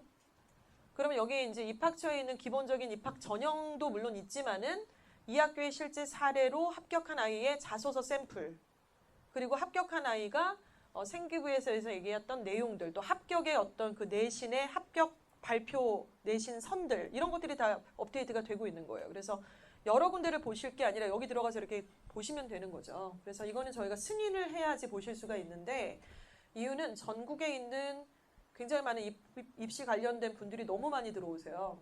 너무 많이 들어오셔가지고 이거는 조금 그 학생들만 들어올 수 있게끔 저희가 허가를 좀 그렇게 하고 있으니까 로그인을 하셔서 그 승인을 받으시면은 좀 이용을 활발히 좀 해주시면 감사하겠습니다. 그 진짜로 솔직히 붙은 애들보다 떨어진 애들이 더 많을 거 아니에요, 대학에서. 근데 붙은 애들 뒤에는 아까 말씀드렸지만 엄마가 있어요. 아빠가 있든가. 없는 애는 없어요. 그러니까 이번에 제가 우연히 어떻게 알게 된 학생은 학생부 종합전형으로 서울 시내에 있는 대학을 갔습니다. 근데 걔 서류를 보고 깜짝 놀란 게 너가 이 서류로 여기밖에 못 갔어? 대박. 하향 지원에 하향으로 간 거예요. 더 좋은 데를 분명히 갈 수 있었는데 봤더니 부모님이 크게 관심이 없었어요. 애가 모범생이고 잘하고 잘 챙기니까 선생님들이 예뻐하는 스타일이고 어련히 알아서 갈까? 아유, 뭐 대학이 지가 가는 거지. 이렇게 돼버린 건데 제가 보기엔 너무 아까워요. 한 2개 레벨 이상은 갈 수 있었는데 진짜 이게 뭐지? 좀 그런 생각이 좀 들었습니다. 이것도 베스트 케이스라고 생각할 수가 없지 않습니까? 그래서 부모님이 많이 알려고 좀 같이 호흡을 하시는 걸 좀 다시 강조를 드리고 싶습니다. 자, 기다리셨던 내신 출제 경향을 조금 빨리빨리 말씀을 좀 드리도록 하겠습니다. 먼저 예일여고부터 볼 건데요. 예일여고랑 대성은 제가 내신을 몇 년째 계속 진행을 하고 있고, 이대부고는 제가 진행을 하진 않았지만은 이대부고 학생들이 저희 내신 때 굉장히 많이 몰려요. 왜냐면 이대부고 좀 이따 보시면 아시겠지만 내신을 제대로 해줄 수 있는 학원이 많지가 않아요. 내용이 너무 무겁고 많고, 그래서 내신 때만 쫙 와서 듣고 거리가 좀 있으니까 빠졌다. 다시 또 기말에 확 오고 뭐 이런 분위기가 좀 많이 있는데 일단 참고하시면 되겠고요. 예일여고는 교과서는 한 과밖에 안 들어가요. 한 과. 자, 그런데 부교재가 있습니다. 2년 연속 능률 출판사에서 나오는 빠박, 빠른 독해, 바른 독해라는 교재가 책정이 되었는데 올해도 될지는 저는 모르죠. 뭐가 되든지 간에 거기에 맞춰서 대비를 할 겁니다. 그래서 일단은 한 지문으로 따지면 수능 지문 60개 정도가 시험 범위에 속한다고 보실 수 있습니다. 자, 그리고 능률복화 어원편 지금 학생들이 단어 시험 보고 있는데요, 학원에서. 이게 거의 요지부동 계속 몇 년간 설정이 됐기 때문에 이것도 시험 범위에 들어가고요. 그리고 여긴 나오지 않았지만 외부 지문, 그러니까 듣보잡, 시험 현장에서 처음 보게 되는 지문도 출제가 됩니다. 능률복화 어원편은 5문제밖에 출제가 안 되고요. 각 1점씩입니다. 그러나 여기서 하나 틀리는 순간 등급이 다운될 수 있다는 걸 생각하세요. 왜? 우리 지금 동명여고 아니잖아, 막말로. 예일에서 1점짜리 우습게 알다가는 등급으로 바로 거꾸로 지는 거예요. 동점자 생기고 막 이러면서. 자, 두 번째는 교과서인데요. 교과서 한 과였는데 시험 문제 2문항 출제됩니다. 2문항을 우습게 알고 우리가 시험을 교과서 얼마 안 나오니까 교과서를 버려야지? 그러면 내신을 다 버리게 되는 상황도 있을 수 있어요. 그래서 일단 내신 그렇게 나오고 빠바가 압도적으로 많이 나와요. 그래서 빠바에서 압도적으로 많이 나오고 외부 지문이 또 출제가 됩니다.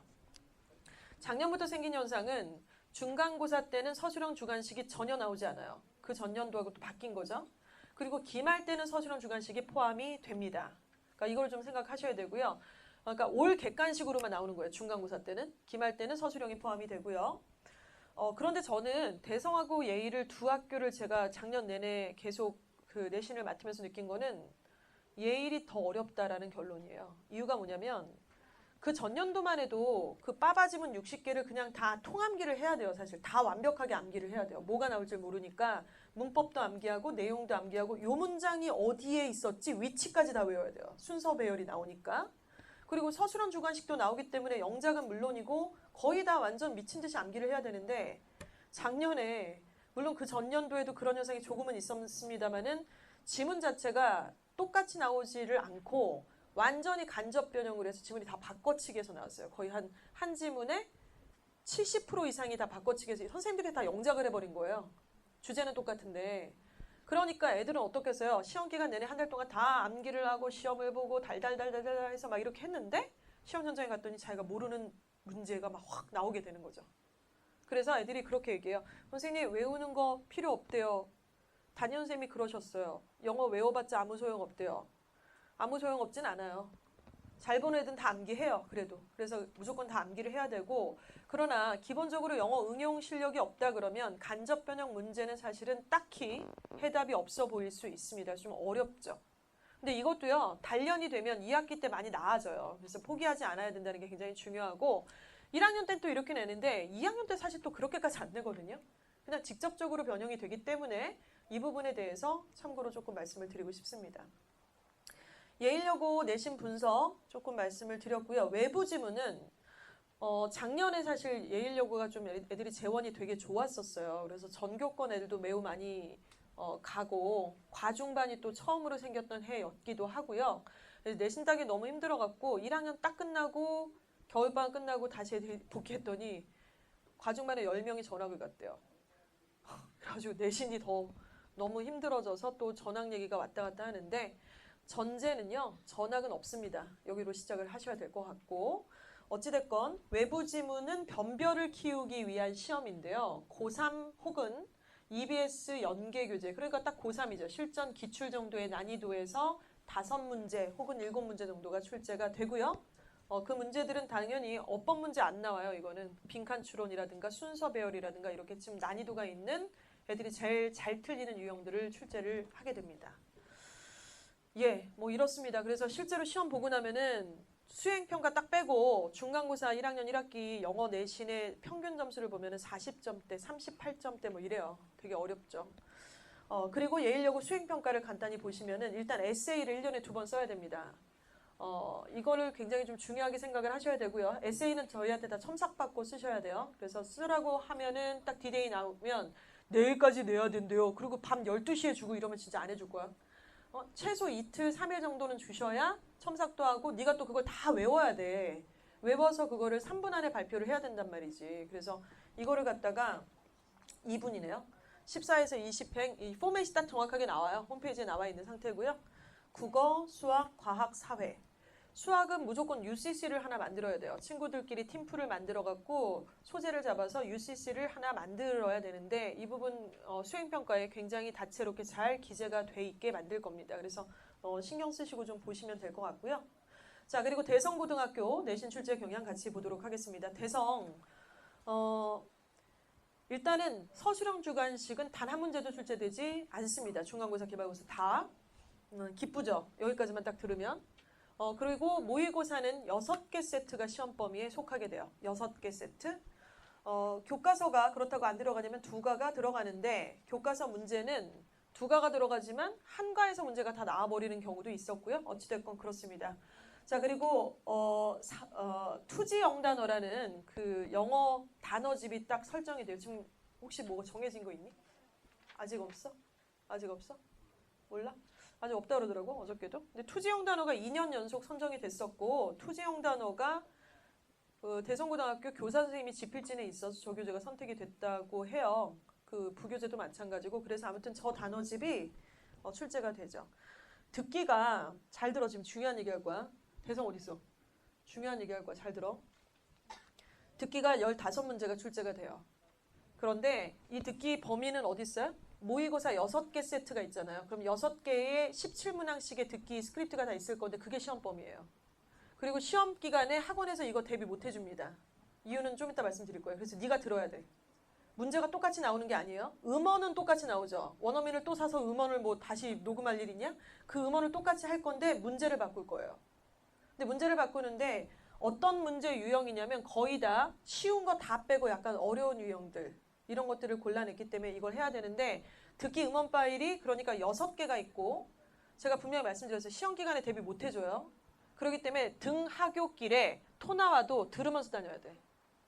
딱 들으면 무슨 내용인지 상황 설정 탁 머리에 익힐 정도로 들으면서 다녀야 되는데 3월하고 4월 2달만 하면 돼요.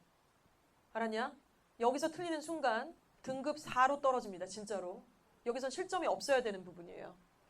두 번째, 투지 영단어에서 딱 5문제 나오는데 저희가 1등급 애들이 이제 한 2-3명이 있어요. 대성에서. 근데 그 자식이 이 투지에서 한 문제를 틀리는 바람에 2로 한번 미끄러졌어요. 한 문제 틀렸는데 1점. 대성이나 예일이나 이대부고는 잘하는 애들이 많이 있죠. 당연히 타 학교에 비해서. 따라서 동점자들도 매우 많고 변별을 가름하기가 좀 어려운 시험들이에요. 시험을 어렵게 내는데도 불구하고. 그런데 먹으라고 주는 이런 문제에서 틀려버린다는 얘기는 싸움을 굉장히 어렵게 만들려는 상황이죠. 그래서 이 부분은 좀 간과하면 안 되는 거고요. 예문에서 나와요. 무조건 예문에서. 자, 그리고 교과서에서는 4문제가 출제가 되는데 4문제 중에 2문제가 어법 문제였습니다. 어법을 왜 낼까요? 남학생들 중에 어법 잘하는 애는 한 명도 없어요. 다 찍고 직관으로 풀고 정확하지 않은데 찍어서 맞으면 지가 맞은 거라고 생각하는 경우들이 더러 많죠. 그래서 이 어법을 많이 내는 순간 변별은 자연스럽게 생기기 때문에 학교에서 하는 전략입니다. 자, 그리고 이제 모의고사인데요. 모의고사는 무려 6개의 모의고사 세트가 시험 범위에 속합니다. 환장하는 줄 알았어요. 정말. 저는 내신 대비 때 모든 학교를 일주일에 2번 수업을 해요. 그리고 실제로 수업량도 있지만 테스트 보는 시간이 굉장히 길고 그 자료를 어떻게 만드는지가 고등부의 내신에서는 관건이에요. 자료를 보고 애들을 움직이게 돼 있어요. 근데 대성고 시험 범위 이렇게 많다 보니까 2번 갖고 소화가 안 돼요. 도저히. 그래서 한 번을 더 불러요. 한 3주 정도는. 그 시간은 다른 학원하고 시간을 충돌하지 않기 위해서 일요일 오전 8시부터 시작을 합니다. 못 일어나서 못 오면 보강 같은 건 없어요. 그런 걸 해줄 수는 없는 거고 그래서 모든 지문을 하나도 빠짐없이 다 진도를 나갈 거고 한 줄 해석시키고 어법 선택하게 하고 빈칸 다 채우게 하고 문장 순서 다 배열하게 하고 그리고 변형 문제 풀게 하는 게 한 지문을 5번, 6번 회독을 돌리는 작업들을 하게 되는 것이죠. 자, 이렇게 되고요. 또 하나 여기까지 오는데도 힘들어 죽겠는데 외부 지문이 와르르 이렇게 나오게 됩니다. 그래서 외부 지문은 또 보시면은 여기 지금 2017년도 첫 중간고사인데 어법 문제가 엄청나게 많이 나오고 있는 상황입니다. 그래서 어법 문제가 거의 11문제가 출제가 됐었어요. 작년도 중간고사 첫 번째 문제에서. 그래서 일단은 쭉 보시면은요. 지금 저희가 시험지 드린 거는 시험지를 지금 첨부해 드린 거는 2016년도 시험지라서 이게 매칭이 좀 안 되실 건데 어법 문제가 어떻게 나오냐면은 틀린 걸 모두 고르시오라고 얘기를 한다고 했죠. 틀린 걸 모두 고르라고. 근데 모두가 몇 개인지는 얘기 안 해줘요. 근데 내가 열심히 골라갖고 이 2개 확실해. 이거 틀렸네. 2개 했는데 정답이 3, 3개 이럴 수 있어요. 그래서 이걸 대비하기 위한 전략은 바로 이거예요. 어법 문제를 우리는 풀 때 1, 2, 3, 4, 5 중에 틀린 것을 고르시오가 수능의 스타일입니다. 그러면 3번을 딱 고르고 맞았으면 오케이 이로 넘어가잖아. 그러면 이 문제 못 풀어요. 지금 얘기한 대신은. 3번이 틀렸어? 왜? 아 이거 지금 능동인데 수동으로 썼잖아요. ing를 고쳐야죠. 그치? 거기다 써. ing라고. 이렇게 다 모든 것들을 거기다 주관식 문제인 것처럼 근거를 체크하고 정답으로 고치는 작업까지를 되게 꼼꼼하게 해야 되는데 남학교에서 이걸 하는 애들이 몇이나 있겠어요. 그러니까 저 문제를 저렇게 많이 내죠. 11문제. 다 틀려버리는 거예요. 2개는 맞았는데 하나를 놓쳐서 틀린다거나 이런 식으로. 근데 저거 제가 이렇게 설명해주고 우리가 이렇게 해서 이 어법 문제를 갖다가 주관식처럼 대비를 해야 돼. 형광펜으로 치고 빨간색으로 체크하고 그러지 않으면 푼 게 아니야? 라고 여러 번 얘기해서 한 6개월 돌리잖아요. 그러면 애들이 해요.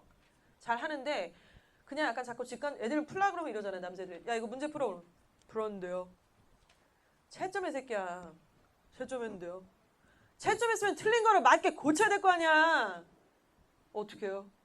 뭐 이래요. 그러니까 이거를 갖다가 굉장히 그런 식으로 풀면은 이 문제들은 절대 잘 나올 수가 없죠. 그래서 조금 집중해서 이런 포인트에 맞춰서 하셔야 되고 이대국어로 들어가겠습니다.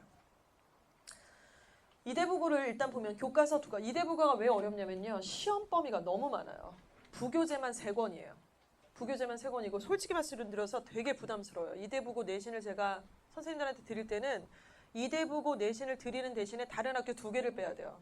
그만큼 준비 과정도 너무나 많고 교재 분량도 크고 또 애들이 워낙에 바쁘고 시간도 잘 안 맞아갖고 이 부분이 있고 그래서 저는 좀 사실 고민이에요. 이대국어를 할 자신은 있는데 이거를 갖다가 이게 맞냐 약간 이런 생각이 들 정도고 교과서는 2가 작년 기준으로 부교재 2권 있었습니다. 맞수 수능 실전 6과가 시험범위죠. 굉장히 많죠? 그리고 필통 영문법이라는 교재가 2가가 시험범위 그리고 모의고사까지가 시험범위에 돌아갑니다. 그리고 워드 익스퍼트라고 하는 그 단어 교재가 선정이 되죠. 그래서 10과씩 끊어서 시험 범위로 들어가는데 모든 학교는 어휘집이 없는 학교는 없어요. 그래서 예문 위주로 무조건 공부하셔야 되고 예문 안에서도 동의반의어를 꼭 챙기셔서 공부를 해야 돼요. 그냥 이렇게 멍 때리고 단어만 표제어만 외웠다가는 못 맞춰요. 자, 그리고 출제 경향은 1학년은 선다용이 90, 서술형이 10%, 2학년은 70대 30 이렇게 되고요. 이대부고 가장 큰 특징은 어법 문제를 엄청나게 많이 낸다는 겁니다. 영작도 그렇고요. 자, 문법 비중이 매우 높아서 32.9점까지 끌렸고 틀린 것 모두 찾기. 여기도 이렇게 내요. 그리고 밑줄 없는 문장에서 문법상 틀린 것을 고르기. 그러니까 밑줄 안 주는 거죠. 네가 알아서 여기서 문제에서 틀린 거를 하나 찾아봐. 그래서 맞게 고쳐. 이거예요. 이러면 이제 변별이 생기는 문제가 되는 것이고 일단은 시간 내에 그 중간고사인데도 불구하고 시간 내에 푸는 것 자체가 어렵습니다. 그래서 물리적인 시간 확보가 필요하고 철저한 문법 위주로 대비가 필요하고 2학년이 되면 서술형의 비중이 높아지기 때문에 꼼꼼하게 확실한 학습 습관이 좀 필요합니다. 말이 쉽지 시험 범위가 저렇게 많은데 꼼꼼하게 어떻게 다 하겠어요. 그러니까 시간 안에 저런 것들의 회독수를 높이고 꼼꼼하게 하는 것이 좀 훈련이 많이 돼야만 이런 시험들을 좀 잘 볼 수 있다는 겁니다. 수행평가를 조금 참고로 보시면 되겠고요. 대선 같은 경우는 국어 시간에 국어 수행평가가 10분간의 논술이라 그래서 점심시간에 EBS 지식인 채널에 영상을 보여줘요. 근데 사실 알고 보면 왜 보여주는 거냐면 2학년 형아들 밥 먹어야 되잖아. 근데 급식실이 좀 부족한 거야. 그러니까 10분 늦게 나가라고 10분 그거 틀어주는 건데 그럼 아무것도 아니잖아요.가 아니고 그거 하는 동안 보고 기재를 해야 돼요. 한 학기 한 번씩 다 내라고 하는데 한꺼번에 정리하면 어렵잖아요. 그리고 아까 말씀드린 교과세부 특기사항에서 교과 목차에 맞는 뭘 배우다가 지적인 호기심을 발생돼서 책을 읽었다, 영상을 봤다 그랬는데 그 영상 여기 있는 거 쓰면 되는 거예요. 학교에서 얘기를 했으니까. 지식이 채널은 어떤 영역이 없잖아요. 총망라해서 인문과학, 뭐 예술 이런 것들을 다 진행을 하기 때문에 관련된 영상에 대해서 꿀팁으로 활용할 수도 있습니다. 자, 이대부고 같은 경우는요. 보고서를 미친 듯이 쓰라고 하실 거예요. 그래서 수행평가인데 수행평가인 줄 모르고 넘어가는 학생들이 덜어 있어서 좀 답답했습니다. 모든 과목들을 거의 챕터가 끝나거나 한 학기당 보고서를 쓰라고 하고 보고서는 홈페이지에 양식이 다 있어요. 그래서 보고서를 제때에 성실하게 잘 제출만 하면 사실은 수행평가는 잘 볼 수가 있습니다. 보고서 잘 챙기셔야 돼요. 홈페이지 다 들어가서 모든 과목이 다 있어요. 보고서가 지금. 자, 여기까지가 준비한 내용이고요.